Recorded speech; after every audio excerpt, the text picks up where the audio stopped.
How's it going, guys? Cracked Rack here. I'm very proud to announce this episode of Lolcow Watch is performed live. Yeah. So, we have quite a few things to talk about today. I'm not even really sure where I'll start. I'm all about, I got you now, you silly piece of shit. I do know for a fact. That was not a joke about Charlie, by the way. That was just a random, tasteful joke about the precision of a sniper rifle. Anyways, today we are discussing a very obscure lolcow who unfortunately passed away recently in a very disturbing way. So the jokes in this video are a little overshadowed by that. But at the very least, I'm going to try to understand him throughout this video, and I may crack some jokes here and there.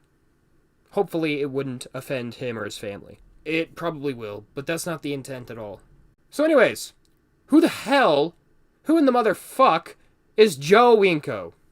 Why, I'm very glad you asked. Joe Winko is a very infamous but underground lolcow who is very, very weird. And it is very unfortunate that he died, but he is super fucking weird. In this photo, he looks like an elf who uses BDSM to commit sex crimes on people. Joe is an absolutely wild character, and I'm glad that I stumbled upon him. There's so much to discuss about him, and that I have to try to summarize everything shortly, because I could go on for hours. So basically, Joe Winko was a 29-year-old man from Florida, and I do say was, who enjoyed making Sims machinima animations and creepypastas.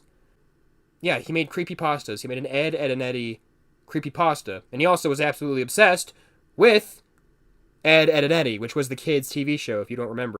And this getup is like his piss-poor ghetto attempt at emulating what Ed and Eddie had to offer. Well, he was a deeply mentally ill guy suffering from a multitude of severe conditions. He had severe diabetes, he was a homosexual, which is fine, but socially it may detract a point in Florida.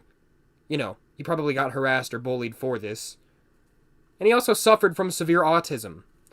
On his Twitter, he describes himself as hashtag famous YouTuber, hashtag gay YouTuber, hashtag gay guy, hashtag type 1 diabetic. He's mostly known for his Ed, and Eddie creepypastas. Like I said, his Sims machinimas. His Ed, and Eddie story that's supposedly so infamous, I can't even find. I tried desperately to find it. I scoured the entire internet for hours, and I could not find this fucking Ed, and Eddie creepypasta. I did see his Sims short films, unfortunately, and they were, as you can expect, the workings of a mentally ill 25-year-old.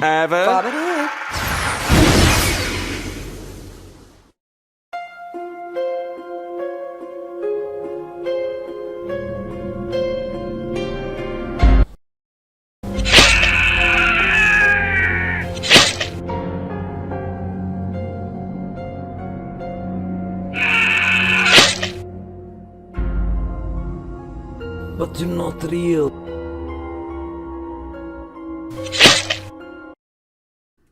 Which, by the way, some of these projects actually did gain some traction and gain some respect from a very small fan base, which is surprising, because these videos are awful. And Joe Winko, I'm sure he was a great guy, but goddamn, his content sucked. I'm sure he would even agree. Here's some examples of his movies. Oh yes, the classic film Slice and Stab, directed by Joe Winko. A wonderful little nod to the Scream series. Cool. Or if you're a Freddy Krueger fan, how could you possibly forget the classic A Nightmare Encounter 2 Island of Illusion, directed by Joe Winko. Now these posters aren't the worst I've ever seen, but they're pretty goddamn bad. I'm not even going to bother showing you his films. Just imagine a slideshow on The Sims with a story that makes no sense, narrated by a grown man. And of course, he had a very, very strange appearance. He liked to dress in a very interesting way. And of course, like I said, he had some fans and genuine respect from admirers. The Kiwi farms were not very fucking nice. I'd compare it to the most unpopular kid in 6th grade going up to the biggest bully, lubing his body up with lube after getting naked, and then humping the bully's leg while dousing himself in sprinkles and raisins. It's about just as bad of a reaction as that, as you can imagine. So the story of Joe Winko is basically the tale of a severely mentally ill, disturbed man who had no supervision at all. He also liked to create awful art with what little resources he had. However, upon digging into his story, things are far from being silly or ridiculous. Joe Winko had a very difficult life growing up.